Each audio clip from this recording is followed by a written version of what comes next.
ज़राट के में खुशामदीद। शाहज़ेब जिलानी, ज़रार खोड़ो और वसतुल्लाह ख़ान का सलाम कबूल कीजिए। पाकिस्तान में कराची में एक अस्पताल में पहली बार न्यू बॉर्न बेबीज़ की स्क्रीनिंग का एक प्रोग्राम शुरू हुआ है, जिससे उनमें मौजूद जेनेटिक डिसऑर्डर्स की अर्ली डिटेक्शन हो सकेगी, उनकी ज़िंदगी बच सकेगी। ये प्रोग्राम क्या है, कैसे काम कर रहा है, इस पर हम प्रोग्राम के अगले हिस्से में बात करेंगे। लेकिन आगाज़ करते हैं अपनी सियासी सूरत हाल से। जो निगरान वज़ीर आज़म का नाम सामने आया चंद रोज़ पहले, आज उन्होंने एक्टिविटीज़ शुरू कर दी हैं, मुलाकातें शुरू की हैं। तवक्को है कि कल जो निगरान काबीना है उसके भी नाम के भी ऐलान होंगे। मार्केट में काफ़ी सारे नाम गर्दिश कर रहे हैं। कल जब वो ऐलान होगा, हलफ लेंगे, तो वाज़े हो जाएगा कि किस तरह की काबीना बन रही है, कितने अरसे के लिए बन रही है। ये भी सवाल इस वक्त हर जगह उठ रहा है कि इलेक्शन अगर होंगे तो कब होंगे। इलेक्शन कमीशन क्यों बज़ाहिर खामोश है इस पर। आज सुप्रीम कोर्ट में भी ये सवाल उठाया चीफ जस्टिस बंदयाल ने एक केस की हेयरिंग के दौरान। उन्होंने ख़ुद ही ये सवाल किया, फिर ख़ुद ही उसका जवाब भी दिया कि जब हम ये बात पूछते हैं तो इलेक्शन कमीशन के एहलकार जो है वो कंधे उचका के कहते हैं कि फ़िलहाल तो पता नहीं है कि कब होगा। लेकिन ये भी रिपोर्ट्स आ रही हैं कि इलेक्शन कमीशन की एक मीटिंग बुध को होने जा रही है डीलिमिटेशंस के हवाले से। उससे अगर कोई क्लैरिटी निकलती है तो काफ़ी लोगों को जो कन्फ्यूजन है उसमें डीलिमिटेशन में क्लैरिटी जो है, इंतखाबी मुबस्सिरीन कहते हैं कि जो नेशनल असम्बली की सीटें हैं उनमें तो हो जाएगा मोटा मोटा ये कि आबादी में जो भी इजाफा कमी बेशी हुई वो एडजस्ट हो जाएगी। लेकिन असल जो मसला होगा, जो कि आपने बंदयाल साहब का नाम दिया, वहाँ चैलेंज किए गए हैं शुमाली सिंध के 7 हलकों की जो हल्का बंदियाँ हैं उनमें। इस तरह के बेशुमार अब केसेस जो हैं अदालतों में आएंगे, इसलिए कि जो डिजिटल मरदमशुमारी हुई है उसमें और पिछली मरदमशुमारी के दरमियान बहुत सारे हलकों में, सूबाई हलकों में बिलखुसूस बहुत ज़्यादा अदम तवाज़ुन आ गया है। कहीं आबादी बहुत बढ़ गई है, कहीं घट गई है, कहीं वैसी की वैसी है। तो ये जो पेंडोरा बॉक्स है सूबाई हलकों का, ये ECP के लिए दर्द-ए-सर बनेगा।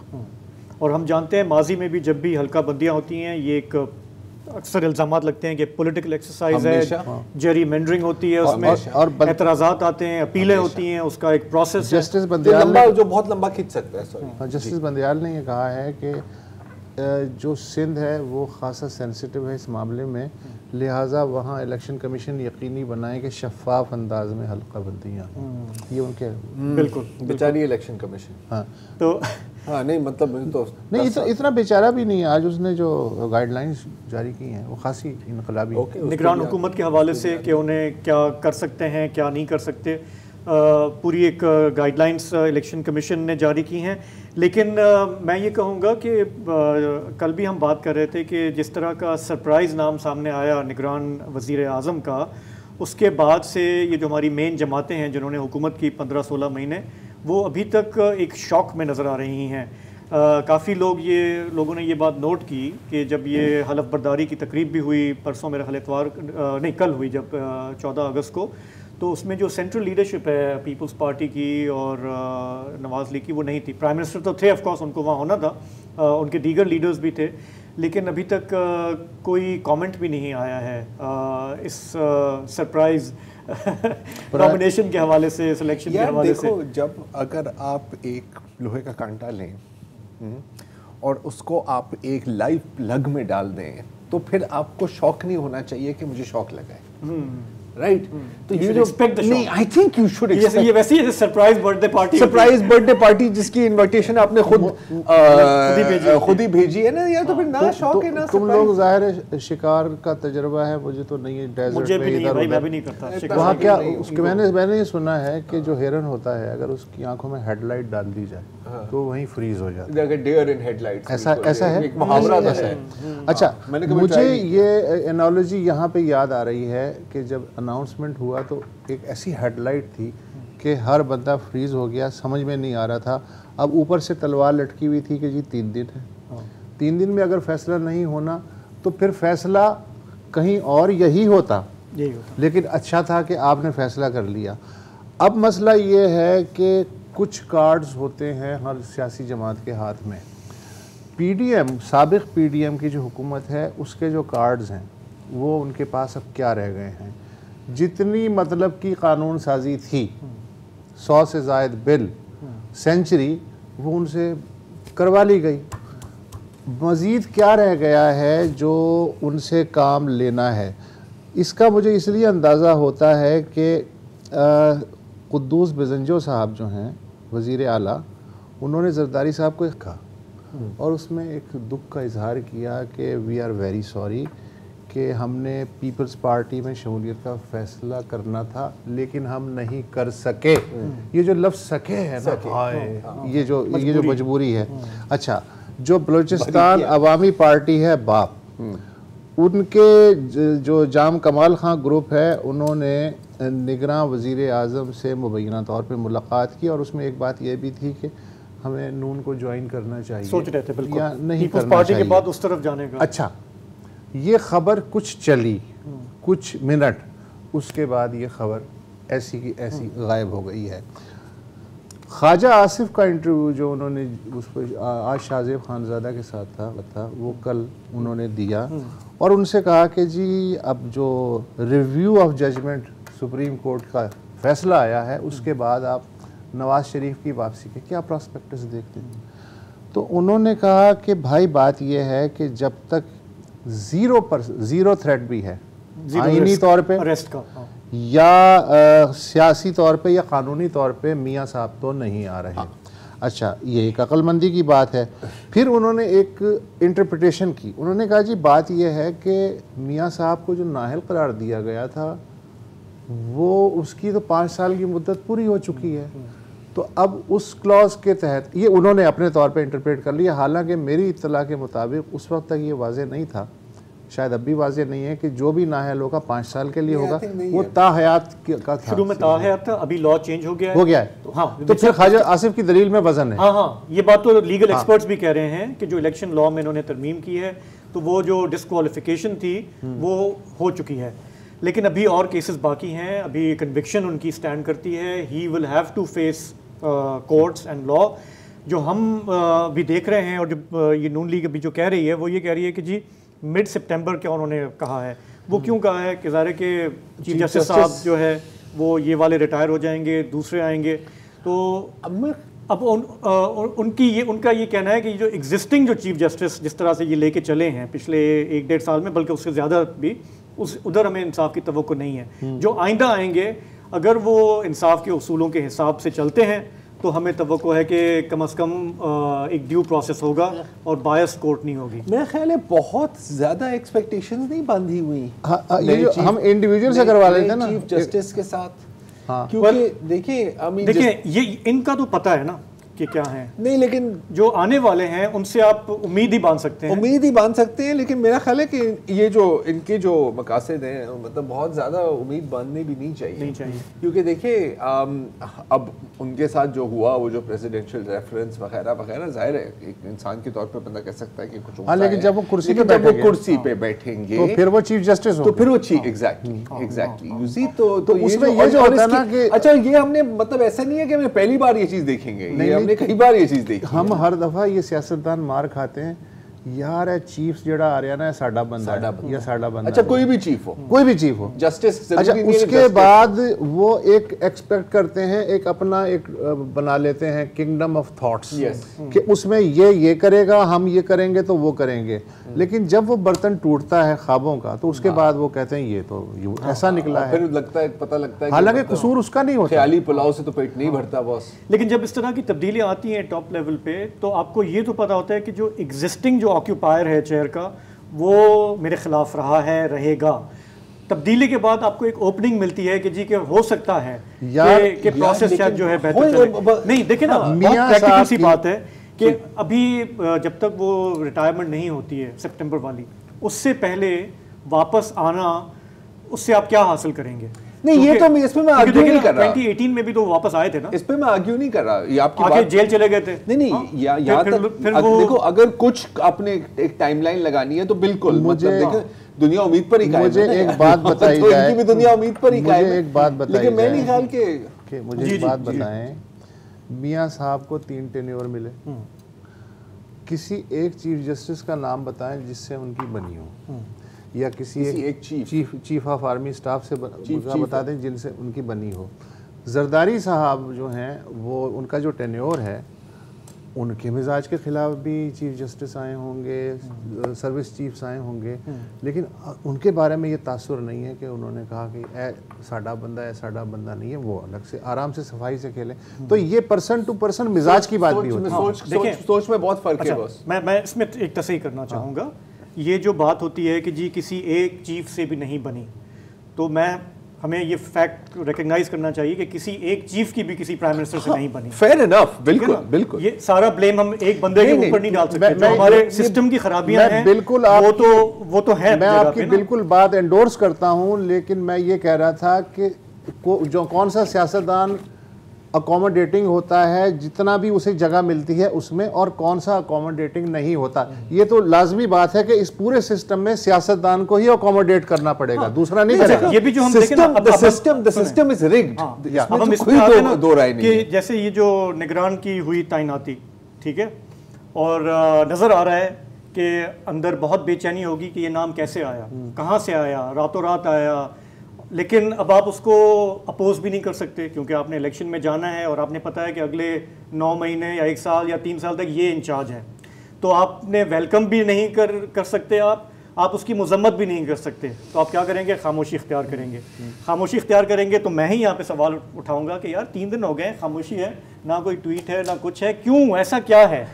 प्रॉब्लम ये है। तुमने ये सवाल जब नहीं उठाया जब पार्लियामेंट धड़ाधड़ साइक्लो स्टाइल बिल जमा कर रही थी, तब भी तो खामोशी थी। हमने उठाया, तो कौन सीखा? हमने सवाल उठाया। जिनके बारे में आप कह रहे हो कि इनकी खामोशी है, वो उस वक्त भी खामोश थे। बिल्कुल ठीक है।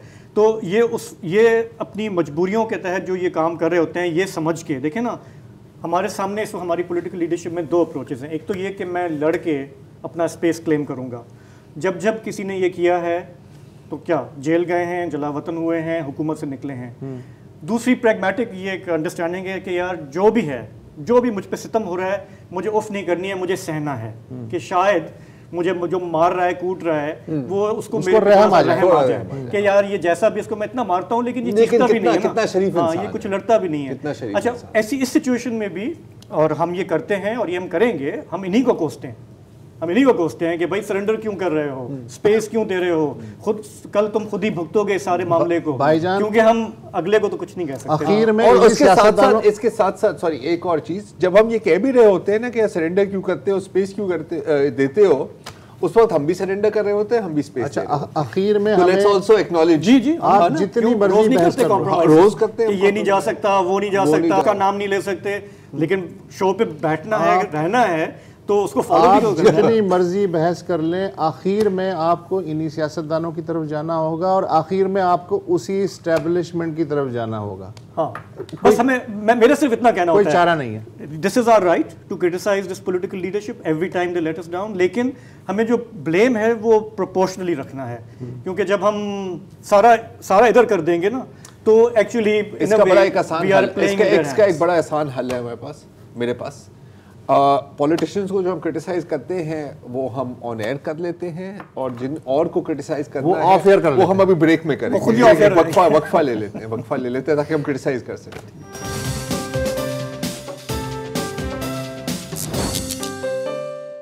Welcome back. इस मुल्क में रोज़ाना, जैसा कि आप सब जानते हैं, जो घरेलू मुलाजिम होते हैं, बिलखुसूस मुलाजमाएँ, और उनमें से भी बिलखुसूस कम सिन बच्चे और बच्चियाँ, उनके साथ जिस तरह का बहिमाना सलूक किया जाता है, 100 में के साथ इस वक्त तशद्दुद हो रहा होगा जिस वक्त मैं गुफ्तगू कर रहा हूँ, तो उसमें से बमुश्किल 1 या 2 अगर हाईलाइट हो जाएँ अपने मोहल्ले में, या फिर उससे भी ज़्यादा कहीं मीडिया को ख़बर लग जाए, तो मैं उन बच्चों को, हालांकि कहना मुझे नहीं चाहिए, इस लिहाज से खुशकिस्मत समझता हूँ कि कम से कम उन पे होने वाला जुल्म सामने आया।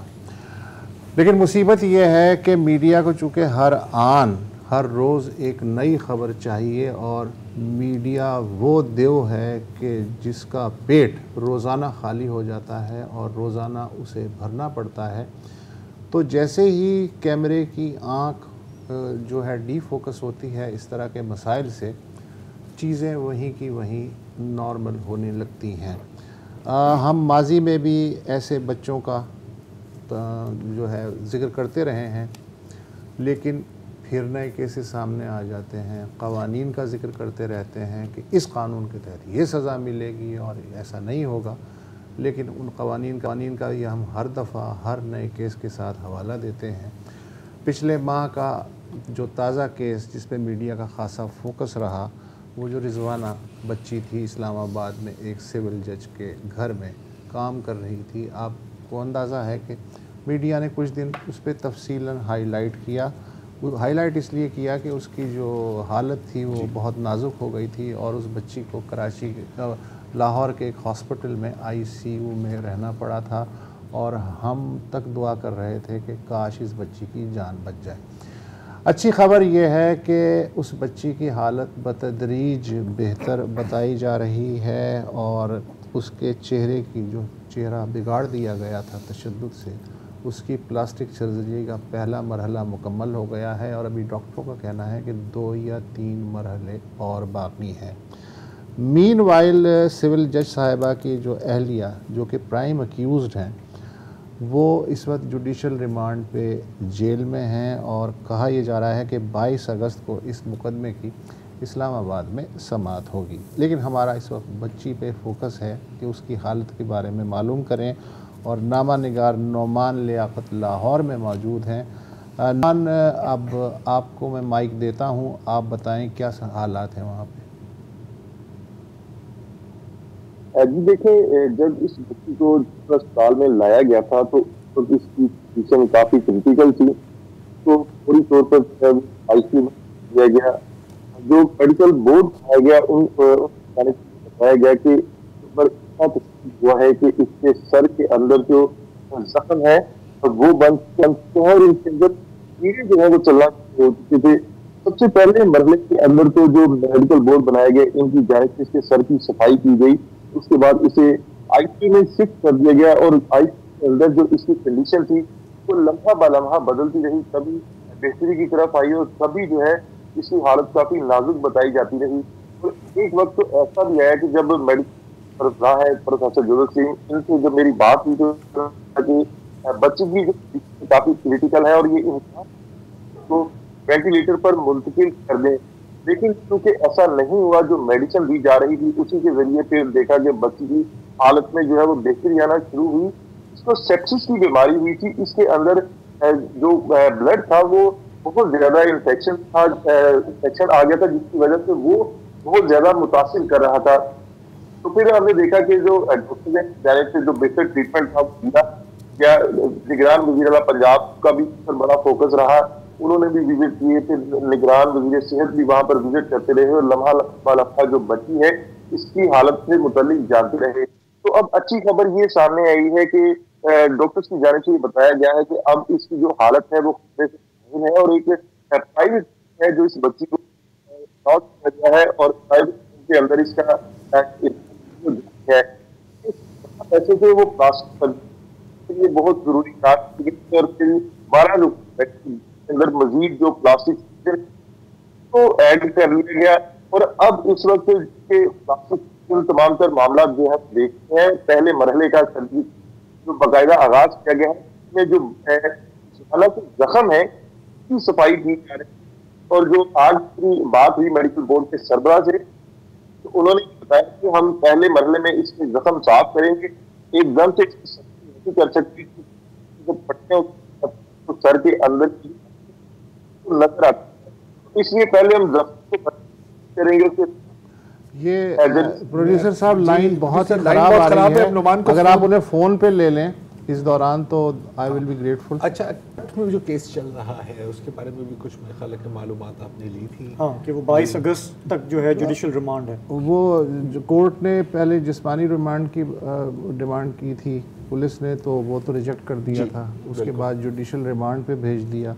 फिर बीच में जो है मीडिया पे अल्लाह जाने सही खबरें थी या गलत थी कि जी उनसे थोड़ा सा प्रेफरेंशियल किस्म का ये खबरें गर्दिश कर रही थी। लेकिन अभी इसका क्लियर नहीं है। लेकिन ये जो अभी बता रहे थे हमें, जिस वक्त हमने रिपोर्टिंग की इसकी सिचुएशन, बच्ची की हालत जितनी ख़राब थी, काफ़ी लोग ये खदशा जाहिर कर रहे थे कि उसका बचना बहुत मुश्किल है। मेरा तो ख्याल था ये एक मौजज़ा ही है और डॉक्टर्स की बड़ी मेहनत है कि वो लग रहा है कि रिकवरी हो रही है। देखिए, जब मैं सेप्सिस का नाम सुनता हूँ ना, तो मैं ऑटोमेटिकली समझता हूँ कि अब जान बचने की बहुत कम चांसेस हैं, लेकिन अल्हम्दुलिल्लाह, और हो सकता है क्योंकि ये जवान है, इसमें लड़ने का जज्बा भी है। नादिया जमील साहिबा हर दूसरे दिन उनसे मुलाकात कर रही होती हैं और वो ये हमेशा बताती हैं कि हर spirits are always high. In fact ये बच्चा पार्टी नाम की एक दुकान भी है चिल्ड्रंस टॉयज की, तो उन्होंने मतलब पूरी कंटेनर भेज दिया, क्योंकि नादिया जमील ने उससे पूछा कि तुम्हें क्या चाहिए, उसने कहा कि मुझे गुड़िया चाहिए। तो उसकी ट्वीट शायद किसी ने देख ली, तो बच्चा पार्टी ने पता नहीं कितनी गुड़ियों के साथ जो बर्तन होते हैं, ये वो अच्छी चीजें होती हैं जो हमारे माशरे में जिन पर कोई फिर बात नहीं करता ना। उन्होंने अपनी को पब्लिसिटी के लिए नहीं किया, ये मैं आपको बता रहा हूँ कि ह्यूमैनिटी भी है लोगों में कहीं कहीं पे जो निकल के आती है। जी बिल्कुल। तो नुमान है हमारे साथ फोन लाइन पे। हाँ नुमान, आपकी पहले लाइन साफ नहीं थी। अच्छा, आप जरा 1 मिनट में बता दीजिए कि अब डॉक्टर, जाहिर है कि आपने बताया कि होपफुल हैं, तो जो मुकम्मल रिकवरी होगी, कोई आइडिया है कि वो चल फिर सकेगी, एटलीस्ट या अपने तौर पे मूव कर सकेगी? जी देखिए, इसमें जो डॉक्टर्स हैं, आज भी मेरी बात हुई थी मेडिकल बोर्ड के जो सरबराह हैं प्रोफेसर जोसेफ सलीम, इन्होंने बताया था कि हमें प्लास्टिक सर्जन जो है वो उनकी जरूरत पड़ेगी, तो 2 मजीद जो प्लास्टिक सर्जन है उनको ऐड कर लिया गया था। इससे पहले 12 रुकनी बोर्ड था। अब बच्ची की हालत जो है वो पहले से काफी प्लास्टिक सर्जरी बताई जा रही है। जी। दूसरा मरहला कब है प्लास्टिक सर्जरी का?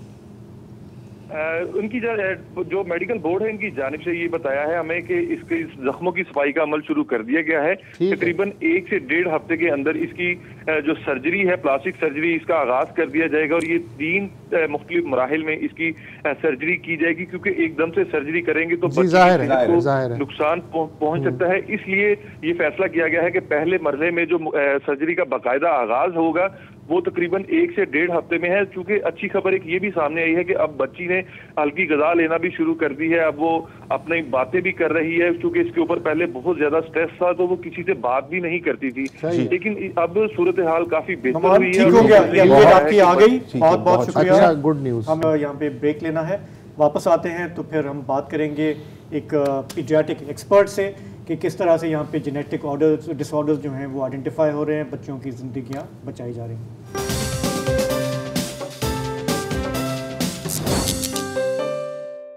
वेलकम बैक जी। और अब बात करते हैं पब्लिक हेल्थ इशू पर। कि पहले मैं आपसे एक सवाल पूछना चाह रहा हूं, अगर आप एक आसान रिलेटिवली इनएक्सपेंसिव ब्लड टेस्ट कराकर अपने बच्चे की जान बेहतर, बल्कि अपने बच्चे की जान बचा सकें, तो क्या आप वो करवाएंगे? यकीनन आपका जवाब होगा कि जी बिल्कुल।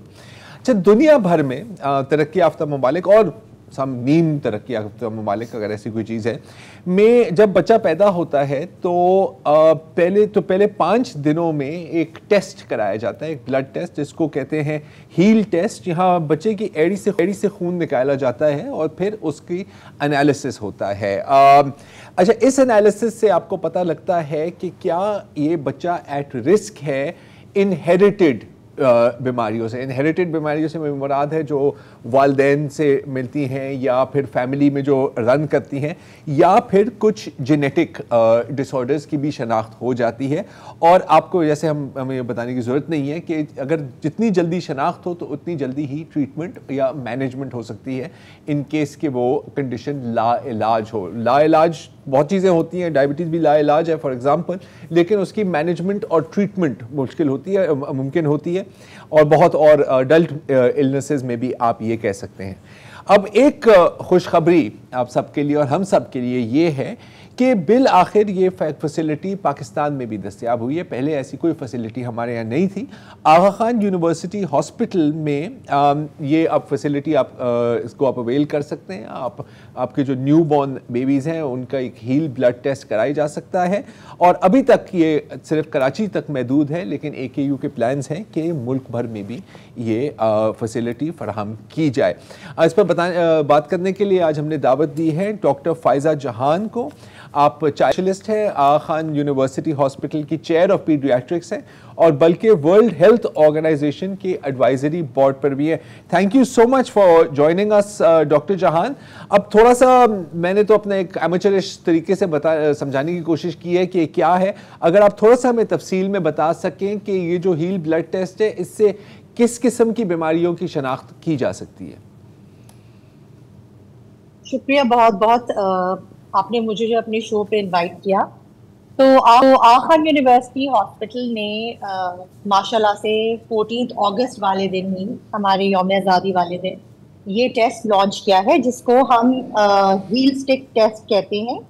बल्कि इसका जो पूरा कंप्लीट नाम है वो न्यू बॉर्न स्क्रीनिंग है। तो न्यू बॉर्न का मतलब होता है ज़ाहिर है नौज़ायदा, और स्क्रीनिंग का मतलब होता है कि आप जो है बीमारी की निशानदेही करें, बीमारी के जो साइन सिम्टम्स हैं उनके आने से पहले आप बीमारी को जो है भांप सकें। तो ये जो टेस्ट है ये उमूमन बच्चा जब पैदा होता है तो पहले दूसरे दिन में ये टेस्ट किया जाता है।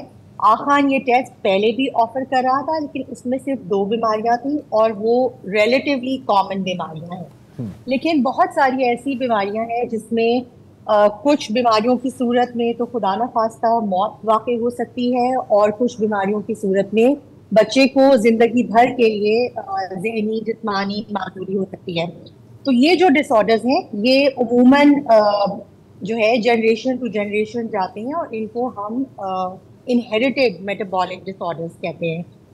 जो नाम है इन बीमारियों के वैसे तो कई हजार किस्म की है, लेकिन जाहिर है हमने फोकस उन बीमारियों पर किया है जो कि ज़्यादा आम है और जिनके लिए इलाज भी रिलेटिवली मौजूद है। अच्छा, जब आप कहती हैं कि ज़्यादा आम है, अब यहाँ पर जब हम कोई भी बीमारी की बात करते हैं, अगर मीडिया में या अगर नॉर्मल ले पर्सन भी बात करें तो जो कन्वेंशनल मतलब हम टाइफाइड की बात कर लेंगे, हेपेटाइटिस की बात कर लेंगे। जब आप कहती हैं कि ये जेनेटिक डिसऑर्डर्स आम हैं तो मतलब कितनी तादाद होगी, मतलब कितने बच्चे और कितने लोग इससे अफेक्टेड होंगे आपकी नज़र में? बीमारियों की बात होगी। जी बिल्कुल। तो इन बीमारियों के बारे में समझा ये जाता है, आम ये समझा जाता है कि ये रेयर है, यानी कि इनकी जो वो है इंसिडेंट्स है, यानी बच्चे पैदा होते हैं तो उसमें 1 या 2 बच्चे 20-25 हज़ार में जो है ये वाली बीमारी होती है। लेकिन आप देखिए रोजाना कितने बच्चे पैदा होते हैं, और हमारे पास पाकिस्तान में जो है न्यूबॉर्न डेथ की शरह भी बहुत ज़्यादा है, और हम समझते हैं कि सारी डेथ सेप्सिस से हो रही है। अभी आप थोड़ी देर पहले सेप्सिस की बात कर रहे थे, लेकिन असल में हमें सही से मालूम भी नहीं है कि हमारे मुल्क में इन बीमारियों की जो एक्चुअल बर्डन है या जिसकी वजह से प्रॉब्लम होती है वो भी हमें क्लियरली नहीं पता। उसकी वजह ये है कि हम सिर्फ हाई रिस्क स्क्रीनिंग करते हैं, यानी जब बीमारी आती है तो फिर हम टेस्ट करते हैं तो हमें सिर्फ वही बच्चे मिलते हैं जो कि साइन सिम्टम्स जिनमें नज़र आते हैं और जो कि किसी अच्छे डॉक्टर के पास जाते हैं और वो टेस्ट किया जाता है। तो ये जो हमारा प्रोग्राम है ये दोनों चीज़ें करेगा। हम साथ साथ हम जो है इन बीमारियों को जांचेंगे भी और साथ में हम ये टेस्टिंग भी करेंगे। फ़ायदा इस प्रोग्राम से बहुत ज़्यादा होगा क्योंकि अक्सर हमारे पास एक शोबा है मेटाबॉलिक्स और जेनेटिक्स डिसऑर्डर्स का, जिसमें हमारे फिजिशियंस हैं। वो जब वो बच्चे देखते हैं तो बहुत देर हो चुकी होती है, उस टाइम पे इलाज भी काम नहीं आता। डॉक्टर साहबा, एक मैं थोड़ा सा ये दोबारा समझना चाह रहा हूँ कि ये टेस्ट जो है ये क्या रिकमेंडेड है कि जो भी न्यूबॉर्न बेबी है उसको कराना चाहिए, या सिर्फ ऐसे पेरेंट्स जिनको शायद ये हो कि हम एट रिस्क हैं या हमारे फैमिली में कुछ हो रहा है या कज़न मैरिजेस हैं उनके लिए फिर रिकमेंडेड है? देखिए ये 2 बिल्कुल डिफरेंट चीज़ें हैं। जो कज़न मैरिजेस हैं और जहाँ पे फैमिली हिस्ट्री है वो एक ख़ास किस्म की स्क्रीनिंग होती है जिसको हम हाई रिस्क स्क्रीनिंग कहते हैं। उसमें टेस्ट भी थोड़े से मुख्तलिफ होते हैं। ये जो हम टेस्ट कर रहे हैं इसको हम न्यूबॉर्न स्क्रीनिंग कहते हैं, जो कि हम रेकमेंड करते हैं कि सारे बच्चों में होनी चाहिए। और उसकी वजह जैसे मैंने आपको बताया वो यही है कि हमें बहुत दफ़ा नहीं पता चलता, हमारे पास फैमिली हिस्ट्री नहीं होती कोई बीमारी की, लेकिन वो क्योंकि जब कज़न मैरिज होती है उसमें भी चांस जो है वो 100% नहीं होता।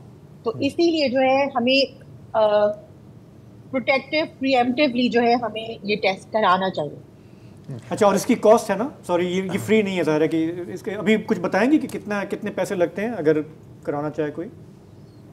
देखिए, इस वक्त जो है एक कतरा खून से 14 बीमारियों की निशानदेही होती है, और इस वक्त आखान जो इस टेस्ट को ऑफर कर रहा है वो 9,000 रुपये है। कुछ उसकी वजूहात हैं। पहली दफ़ा हमने ये टेस्ट यहाँ पे डेवलप किया है। जो टेक्नोलॉजी है वो हमारे मुल्क के लिए क्लिनिकल सेटिंग में बहुत ज़्यादा जदीद है, और हमने क्योंकि जो है सिर्फ आप टेस्ट करा के वालिदैन को रिजल्ट नहीं बता सकते, आपको 100% श्योर भी होना होता है, क्योंकि आप एक ज़िंदगी भर का जो है आप एक लेबर या एक जो है आप बीमारी की निशानदही कर रहे हैं, तो बहुत ज़रूरी है कि उसकी क्वालिटी मेंटेन हो, उसका कॉन्फर्मेटरी टेस्ट हो। तो ये सारी चीज़ें जो है इस पैकेज में शामिल हैं।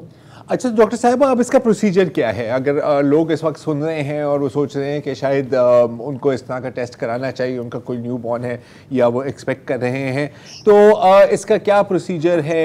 AKU में आके क्या कहना चाहिए, किससे मिलना चाहिए? बिल्कुल, हमारे पास आखान यूनिवर्सिटी में एंटीनेटल काउंसलिंग सर्विसेज मौजूद हैं। हमारा जो शोबा है जच्चा और बच्चा का, वहाँ पर इस शोबे में जो है हम लोग स्पेशली क्लिनिक्स करते हैं। आप आखान कॉल करके मालूमात ले सकते हैं। हमारे पास जो औरतें डिलीवरी के लिए दाखिल होती हैं, उनको सबसे पहले हम डिलीवरी से पहले यानी बच्चे की पैदाइश से पहले हमें काउंसिल करना होता है, उनको टेस्ट के बारे में समझाना होता है, आगाही देनी होती है, ताकि वो कम्प्लीटली श्योर हो कि जो है ये टेस्ट वो कंफर्टेबल हो टेस्ट के लिए। जब बेबी पैदा होता है तो 1 से 2 दिन के दरमियान हम एड़ी से एक खून का कतरा निकालते हैं, और फिर जो है ये जो और एक फिल्टर पेपर होता है, एक खास किस्म का कागज होता है जिसके ऊपर वो कतरे हम खून के फैलाते हैं, और फिर उसको टेस्ट के लिए अपने लैब में भेजते हैं। 4 से 5 दिन में इसकी रिपोर्ट आ जाती है। जब रिपोर्ट आती है तो हमारे जो एक्सपर्ट्स हैं वो सबसे पहले रिपोर्ट को कंफर्म करते हैं कि इसमें जो चीज़ आ रही है वो सही है, और उसके बाद फिर एक पूरे एक्सपर्ट तरीके से जो है ये इंफॉर्मेशन पेरेंट्स को दी जाती है। ओके, सॉरी डॉक्टर साहिबा, सॉरी मैं आपकी बात काट रहा हूँ, मैं एक फाइल लेना है, but stay with us, will continue the conversation.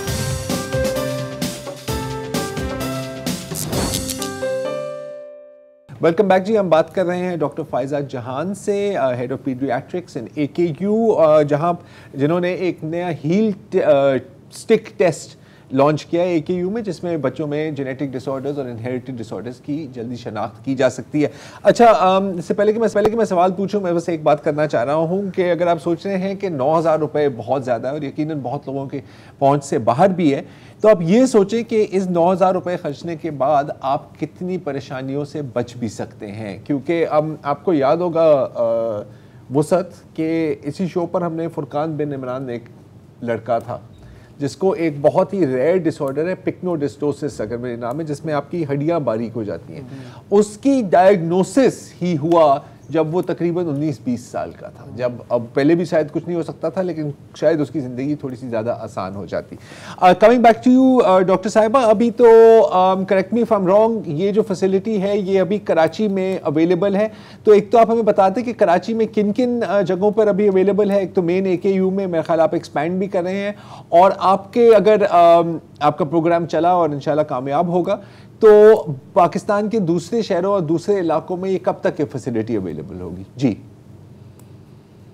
ये बहुत अच्छा सवाल है, और इसीलिए आखान यूनिवर्सिटी ने थोड़ा सा ठहर के ये टेस्ट इंट्रोड्यूस किया है, क्योंकि हमें मालूम है कि हम जब कोई चीज़ शुरू करते हैं तो फिर कंट्री में और भी लोग जो है उसको अडॉप्ट करते हैं, तो बहुत ज़रूरी है क्योंकि हम सही से इस टेस्ट को सर अंजाम दें और ये पूरा सिस्टम जो है वो सक्सेसफुल और कामयाब हो इंशाल्लाह।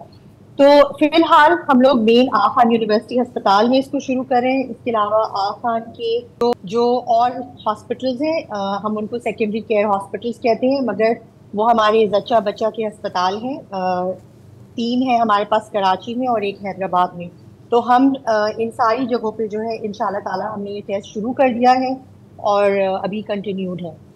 अच्छा डॉक्टर फायजा, आपकी गुफ्तगू से ही एक सवाल ये पैदा हुआ कि आपने मिसाल दी कि बच्चा जब नौज़ायदा होता है 5-6 दिन का या हफ्ते का, तो उस वक्त ये टेस्ट होना चाहिए। तो मतलब बड़ी उम्र का क्यों नहीं हो सकता? इसलिए कि फ़र्ज़ करें कि कोई आदमी है, दूर दराज इलाके में रहता है, बच्चा पैदा होता है, तो उसे आते आते ज़ाहिर है उसके अपने प्रॉब्लम होंगे, या ये ज़रूरी है कि वो नौज़ायदा ही हो? पहले 24 से 48 घंटे में आपने कहा ना कि ये होता है बर्थ के बाद। जो बेस्ट टाइम है वो यही है, क्योंकि उसके बाद फिर बीमारी के जो साइन सिम्टम्स हैं वो आना शुरू हो जाते हैं, और ऐसे बच्चे शुरू में बहुत जल्दी उनकी तबीयत जो है वो डाउन होना शुरू हो जाती है। अच्छा, दूसरे आप बेहतर यही है कि जितना अर्ली हो सके उतना बेहतर है। दूसरा आपने फरमाया कि जो बच्चे हैं, ज़ाहिर है मैं उससे ये इम्प्रेशन ले रहा हूँ कि ये ऐसा टेस्ट है कि हर नौज़ायदा बच्चे का होना चाहिए, यही मतलब है आपकी बात का?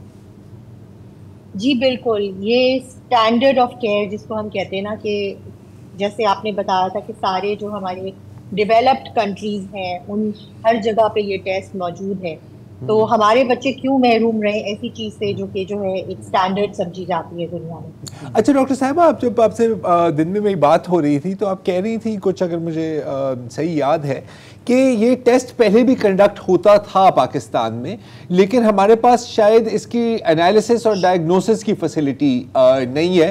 तो हमारे लिए तो बड़ा आसान होता है कहना, पूछना कि यार ये अभी इतनी देर क्यों लगी है, इतना टाइम क्यों लगा है। तो अगर आप थोड़ा सा हमें समझा सके कि कितना कि प्रैक्टिकल प्रॉब्लम्स क्या सामना था और कितना आसान या मुश्किल था। जी, सो कहने जो मेरी आपसे बात हो रही थी, मैंने आपको ये बताया था कि ये टेस्ट हाई रिस्क में इस्तेमाल हो रहा है और बहुत ही कम जगहों पर लोग ये टेस्ट ऑफर कर रहे हैं। जो खून का नमूना होता है वो मुल्क से बाहर जाता है डिफरेंट ममालिक में, वहाँ पे टेस्टिंग होती है और फिर रिजल्ट वापस आता है। क्योंकि ये फैसिलिटी जो है ये हाई रिस्क बच्चों के लिए है, तो रेकमेंड ये किया जाता है कि हर बच्चे को ये टेस्ट नहीं कराना चाहिए जो हाई रिस्क वाला टेस्ट है। तो इसीलिए जो है ये पहली दफ़ा है कि हम सारे बच्चों में ये टेस्ट हम इंट्रोड्यूस करें, क्योंकि जब हाई रिस्क होता है बच्चा तो उसमें ऑलरेडी बीमारी के जो है ना साइन सिम्टम्स वो आ जाते हैं और उस वक्त तक बहुत देर हो जाती है। अच्छा, वक्त गुजरने के साथ साथ ये भी होगा, चूँकि आपने कहा कि बेस्ट टाइम होता है कि विद इन 48 आवर्स, तो आप लोगों को ऐसी भी फैसिलिटीज़ जो है डेवलप करनी पड़ेंगी कि फ़र्ज़ करें मैं नहीं आ सकता तो मेरे घर में टीम चली जाए, ऐसा मुमकिन है? सॉरी, रिपीट कीजिएगा प्लीज। कि बच्चे का टेस्ट सैंपल लेने के लिए टीम घर पे चली जाए अगर बच्चा नहीं आ टाइम इतना शॉर्ट है इस टेस्ट के। जी बिल्कुल, मैं समझ गई आप क्या कह रहे हैं। फिलहाल हमने अपने इन बॉन्ड के लिए टेस्ट इंट्रोड्यूस किया है, यानी जो बच्चे आखान अस्पताल में पैदा होंगे, लेकिन जैसे जैसे वक्त गुजरेगा आई एम श्योर कि हम जो है अपने सिस्टम्स को इम्प्रूव करेंगे और हम ये टेस्ट जो है और जगह भी जो है इंट्रोड्यूस करेंगे इंशाल्लाह। तो डॉक्टर साहब, आप ये जिस तरह आप बता रही हैं तो बहुत एक अच्छी पेशरफ्त है कि हमारे पास कैपेसिटी आ गई है, लेकिन मैं ये थोड़ा सा देखना चाह रहा हूँ कि ये गवर्नमेंट हॉस्पिटल्स में आते आते आपको क्या लग रहा है कि कितना टाइम लगेगा और उसके लिए क्या is it the political will चाहिए या हाउ विल इट हैपन, ताकि एक आम आदमी तक भी इसकी रसाई हो? और इसका ये पूरा सिस्टम कितना सस्ता और महंगा है, इस पर भी डिपेंड करता है। बिल्कुल, मैं आपको ये बता दूं कि हमारी जो गवर्नमेंट है, एटलीस्ट मैं गवर्नमेंट ऑफ सिंध के बारे में बात कर सकती हूँ कि वो कई सालों से इस टेस्ट को सिंध में इंट्रोड्यूस करना चाह रहे हैं और इसमें बहुत सारे डॉक्टर्स इन्वॉल्व थे, लेकिन जो सारे एक्सपर्ट्स हैं उन्होंने डिसाइड ये किया कि सिर्फ टेस्ट लाना काफ़ी नहीं है, आपके पास डॉक्टर्स भी होने चाहिए ऐसे जो, क्योंकि ये बीमारियां आम डॉक्टर्स इलाज इनका नहीं कर सकते, तो इसके लिए आपको स्पेशलिस्ट चाहिए होते हैं। फिर इनकी ख़ास अद्वियात होती हैं जिनको हम ऑर्फन ड्रग्स कहते हैं, इसमें ख़ास किस्म का बेबी को दूध पिलाना होता है, उस दूध की अवेलेबिलिटी होती है। और फिर जाहिर है कि आप देखिए हर पॉपुलेशन में आपको एक कम्युनिकेशन का प्लान बनाना होगा कि जब इस तरह से होगा तो आप कम्युनिटी को कैसे एक्सप्लेन करेंगे, पेरेंट्स को कैसे समझाएंगे क्या बीमारी है।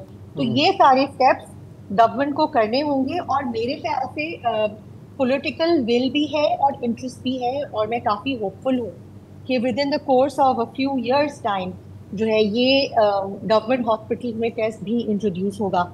सिस्टम देखें महंगा है, लेकिन मैं हेल्थ में काम करती हूँ और मैंने ये रियलाइज़ किया है कि हमारी गवर्नमेंट को जहाँ पे इंटरेस्ट होता है वो फ़ौरन से इन्वेस्ट करते हैं और जो है इन्वेस्टमेंट आ जाती है। और आजकल तो इतनी फिलैंथ्रोपी भी हो रही है, कितने हमारे पास कराची में अस्पताल हैं जो कि free of cost treatment provide कर रहे हैं पब्लिक प्राइवेट पार्टनरशिप के तहत या जो है प्राइवेट फिलांथ्रोपी के तहत। तो सिचुएशन इतनी ज़्यादा नेगेटिव नहीं है मेरे ख्याल से। With time we will be able to introduce this. ये तो बहुत बहुत शुक्रिया, positive note, that's a positive note, genuine positive note. आपका हम बहुत बहुत शुक्रिया, बहुत शुक्रिया। नहीं यार, दिस इज, देखिए आई एम रियली ग्लैड कि इनसे रब्ता हुआ और हमने ये किया। ना सिर्फ हमारी अपनी मालूमात में इजाफा होता है, लेकिन ये पता चलता है कि हमारे मुल्क में काम हो रहा है, ऐसा नहीं है हो रहा होता है। और जो इन्होंने फोकस नहीं होता, इन्होंने थोड़ा सा वो इनकरेजिंग बात की कि यूजुअली हम समझते हैं कि नहीं गवर्नमेंट बेकार है, काम नहीं करती, लेकिन इन्होंने ये भी कहा कि नहीं उधर भी इनको विल नजर आ रही है और ये मतलब कुछ साल लगेंगे लेकिन ये फैल सकता है। मसले मसाइल इतने बड़े होते हैं ना कि उनके नीचे जो अच्छा काम हो भी रहा होता है ना वो छुप जाता है। नजर यार, और कितनी खुशी होती है कि हम रोज़ाना कोशिश करते हैं कि यार सियासत और एडमिनिस्ट्रेशन से कोई अच्छी खबर ले आए, लेकिन हमें 99% नाकामी होती है। तो फिर इस तरह की जो चीज़ें आती हैं उससे हमारी फ्रस्ट्रेशन थोड़ी सी कम हो जाती है। बेशक, बिल्कुल। और देखने वालों को भी थोड़ी सी उम्मीद आती होगी कि भाई ठीक है, हालात तो हो रहा है, टफ है, लेकिन कहीं पे कुछ हो रहा है। तो आज के प्रोग्राम में बस इतना ही। कल आपसे मुलाकात होगी, इजाज़त दीजिए, खुदा हाफिज़, शब बख़ैर।